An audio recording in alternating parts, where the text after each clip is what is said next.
Well, hey everybody, welcome back to Yard Sale Squad. Welcome to the second episode of the Small Space Living series. Last week we talked about cabinets and drawers, and I went through and I kind of showed you some before and afters of this home, and I showed you how we're making this space work for our family of 4. So today we're going to continue that. Actually, I'm wearing the exact same sweater that I wore last week. That was not intentional. But speaking of that, I have a video coming out Friday that's going to be a thrift haul and sort of a build my winter capsule with me.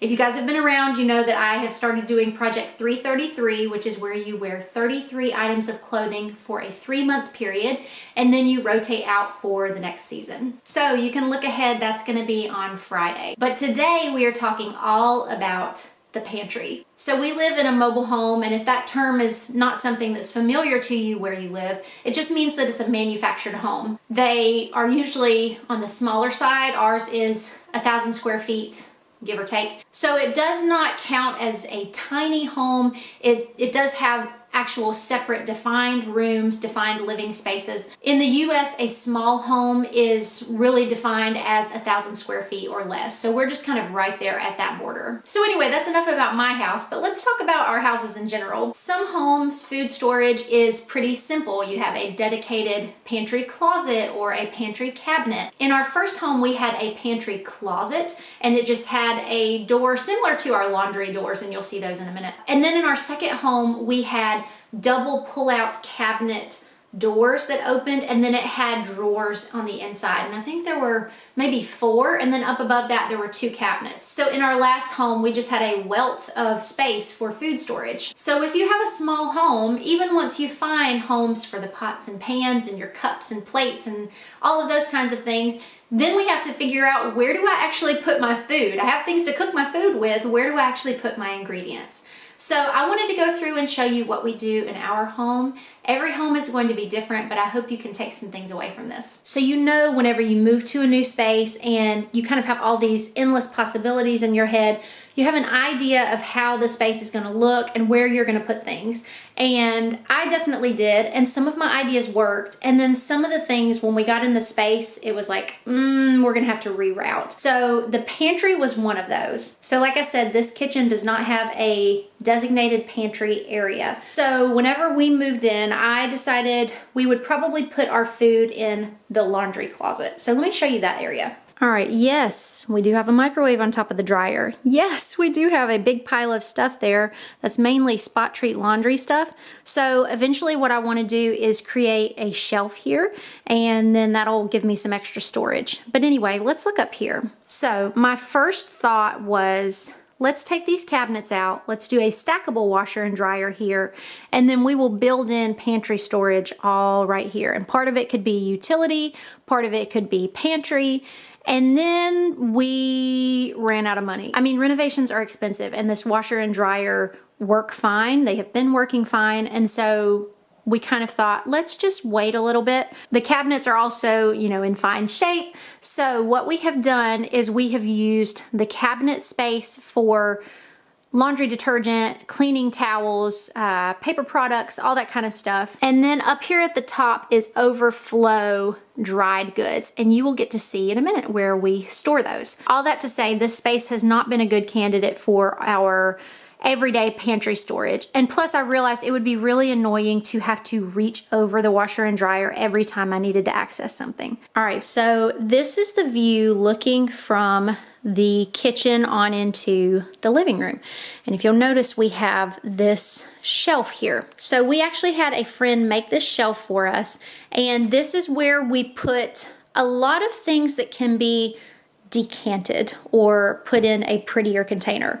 We don't do that with everything, and you will see that, but with a lot of these things that we use frequently, this has just been a really good solution. When I refill these, a lot of times I like to wait and do it all at once, so that way I can just get multiple things out at one time when I'm getting out the step ladder anyway. But I just use a funnel and I just fill these things up as we need them, and we access these things all the time. Not only is it functional, but of course it it's really pretty. I like the way that it looks. I don't mind that these things are out because they're neutral colors and they're very natural looking, and we pull from them a lot.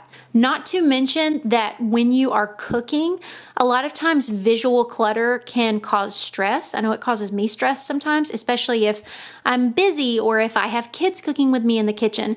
And the difference that it can make to have a pretty jar of an ingredient versus a very colorful container of an ingredient, you know, it's just something to think about and something to consider. All right, so these are quart jars on the top. We have coffee grounds. We have homemade granola. This is from my last video where I did all of that breakfast prep. So this is that homemade granola that is so good. It makes your house smell like a gingerbread house. Dark chocolate chips and that really thick, what is this called? Turbinado sugar? Anyway, that big sugar. Regular white sugar, brown sugar, and white rice. And then we have instant brown rice, flour, and whole rolled oats. Actually, when I got ready to film this, I went through and I cleaned it and vacuumed it and made it look a lot better than it was.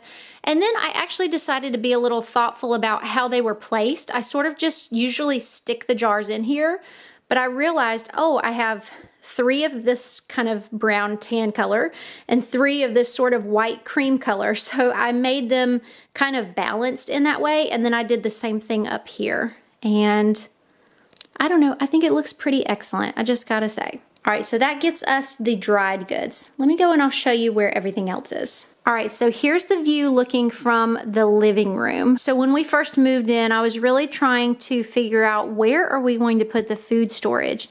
And one of my friends said, what if you got a cabinet and put in this little alcove area here? Well, I looked on Facebook Marketplace and I actually found 2 IKEA shelves. So we have one on this wall where we store our pantry goods, and then we have one on this wall where we store board games and puzzles. Is it pretty to look at? No. Will it be a forever solution for the games and puzzles? No. Is it overflowing because we have Christmas presents and things added to this? Yes. They really look like they were made for this area and they fit, and I'm pleased with them for now. All right, so on an everyday basis, this is really easy for me to access, even with this chair being here. But for the sake of me showing you guys, I'm going to take a second and move that chair out of the way.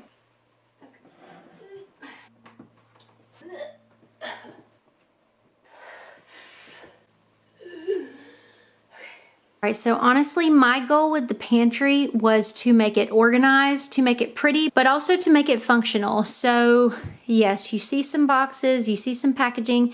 It's not perfectly seamless, but my goal was also to use things that I already had. So every basket that you see here, minus those 2 orange ones, everything was thrifted or found secondhand in some way. And they were things that I already had before this project. So let me take you shelf by shelf and I'll show you what's in here. All right, so here we are on the top shelf. So this really cool old box does not in fact contain compressed corned beef, although it does say that. So this was a listing that I found on, I think, Craigslist years ago. And this man, his dad owned a grocery store. And so this was actually packaging from his grocery store years and years ago, and we used a lot of these vintage boxes in Abram's nursery, and it was really sweet. I've got several of them scattered around the house. This one just holds cookies and candy, and actually I should have done a before and after of the pantry, honestly, because this was out in the shed. I wasn't currently using it, and I really like how it looks here. It just adds another place for things to hide and kind of just be concealed. But yeah, I really wish I would have done it before and after, but anyway.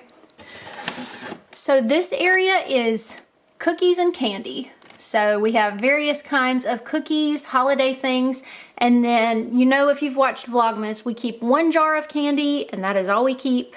Everything else needs to go because it's just too much. So that's where we keep those things. These were either a thrift or yard sale find, I can't remember, but I love the copper. In the coffee one, I have just tea bags. So anytime I want tea, I just pull this out and then I just set it back. And in the flour one, I just have various types of nuts. So I have bags of pecans, bags of pistachios, and I just keep those in there. And that's one thing, if you find really cool vintage old containers like this, you don't have to store coffee in it just because it says coffee. You know, as you already saw, we have a really good place for coffee that is very functional for us, but I still really like this container. So should I just not use it because it says coffee? I don't think so. I think I can put tea in it and that's fine. I do have a Ziploc bag back here and it's for extra hardware for this shelf and I just didn't want to lose it. So that's where that is. Okay, moving down to the next shelf. This is pasta, grains, sandwich bread toppings and spreads. So that's kind of everything that's in here. There's a couple different types of pasta. There's some quinoa. There's some breadcrumbs of a couple different kinds. Peanut butter, Nutella, sandwich bread. And that is the second shelf. All right, the third shelf gets us to these two baskets. This was a set of 3. The third one is down here on the very bottom. I thrifted this set. So this is the baking basket. So there's various types of baking chocolate, cornstarch, corn muffin mix. There's a couple little candies and chocolate chips, coconut flakes, just an assortment of baking things. There's chia seeds back here to use for smoothies. This one is my snacks and packing lunches bin. I don't do a lot of individually packaged things. It increases cost quite a bit. You know that if you grocery shop for your household. But I do keep some. So we've got some Chewy bars. We have some applesauce pouches, a couple different types. These are leftover from Christmas. One of the kids, the last time we went to the store, they chose Pop-Tarts as their thing. Each kid gets to pick a thing, and that cuts down on, I want, please, please, please, can I have? Everybody gets to pick one thing. I learned that from my mom. And a couple of packs of microwave popcorn. So there's shelf number 3. All right, shelf number 4. This is one that got a good bit of a makeover because some of these things, like the cheese turtles, were in their own box. And I just realized I could put one of those IKEA chip clips on them that I showed you in the last small living video. And then I just stuck them in here. So this is all of the kind of like chips and crunchy type snacks. There's rice cakes in there. There's like some croutons and French onions to go on salads. Some peanuts that wouldn't fit where my other types of nuts are. And then here I just have various crackers. So we usually keep these in the house and sometimes saltines, but then I have some things from Christmas charcuterie boards. And I think I'll just include charcuterie board on the menu a couple of nights coming up so we can use those crackers up. All right, this is where I keep onions. And this is where I keep potatoes. And I actually have 3 different types of potatoes right now. We are very potato heavy at the moment, so there's another kind of potato right there. All right, the bottom is where I store canned goods, where I store chicken stock. We also have a couple of like cake mixes and baking mixes. I do a lot of things from scratch, but every now and then I use mixes as well, so that's where those are. So that's the last shelf of the pantry. Now, I have mentioned before that we grocery shop at Aldi 2 weeks at a time. I've mentioned that there's no way we would be able to sustain that unless we had a place to store spare food. Not everybody has that privilege, I understand that, but if you do have a garage or a basement, somewhere like that, a shed, we have really enjoyed having a spare fridge and freezer combo. If I am meal prepping things, if I find something really on sale, I can put it in there and just sort of like put a pause on it. And with me shopping 2 weeks at a time, a lot of times I will put the things that I'm going to use this week here and the things I'm going to use next week out there. I have a little wire shelf out there. I'll see if I can find a picture of something similar and insert it here. But I will buy extra of the canned goods that I know we use regularly. So a couple different types of beans, diced tomatoes, tomato paste, tomato sauce, canned pumpkin, canned coconut milk, just the things that we regularly use. And I'll just have those out there. And I pull from those and kind of use that as my overflow pantry. I'd made a community post about what areas would you like to see. And some people said, you know, overflow food storage, that kind of thing. Obviously, I think the best candidate for those would be a basement or a garage. Or of course, if you have a spare cabinet in your kitchen. But if you don't have one of those, I also think that you could easily do one of those snap lid, roll under the bed type of containers. And I think that would be a great airtight place to store some of those pantry overflow items. Someone had asked about bulk shopping and that kind of thing, and I think that's a way that you could do that, is by putting something under your bed, or even if you have a larger closet, maybe you have some shelves that you're not using, maybe you could do some snap lid containers there. I've definitely learned that you don't have to store things where it's typical to store them, or you don't have to use a space for its intended purpose. You know, maybe it's not typical to store food goods, dried goods, you know, under the bed or in your closet. But if that's the only place that you have, then that works just fine. That works just as fine as anywhere else in your home, right? I did realize when I was reviewing my last video that there were two areas like drawers and things that I did not share with you. So let me share those with you. All right, so here's the first one. If you wondered where our pots and pans are, they're just in here. We just store them under the stove.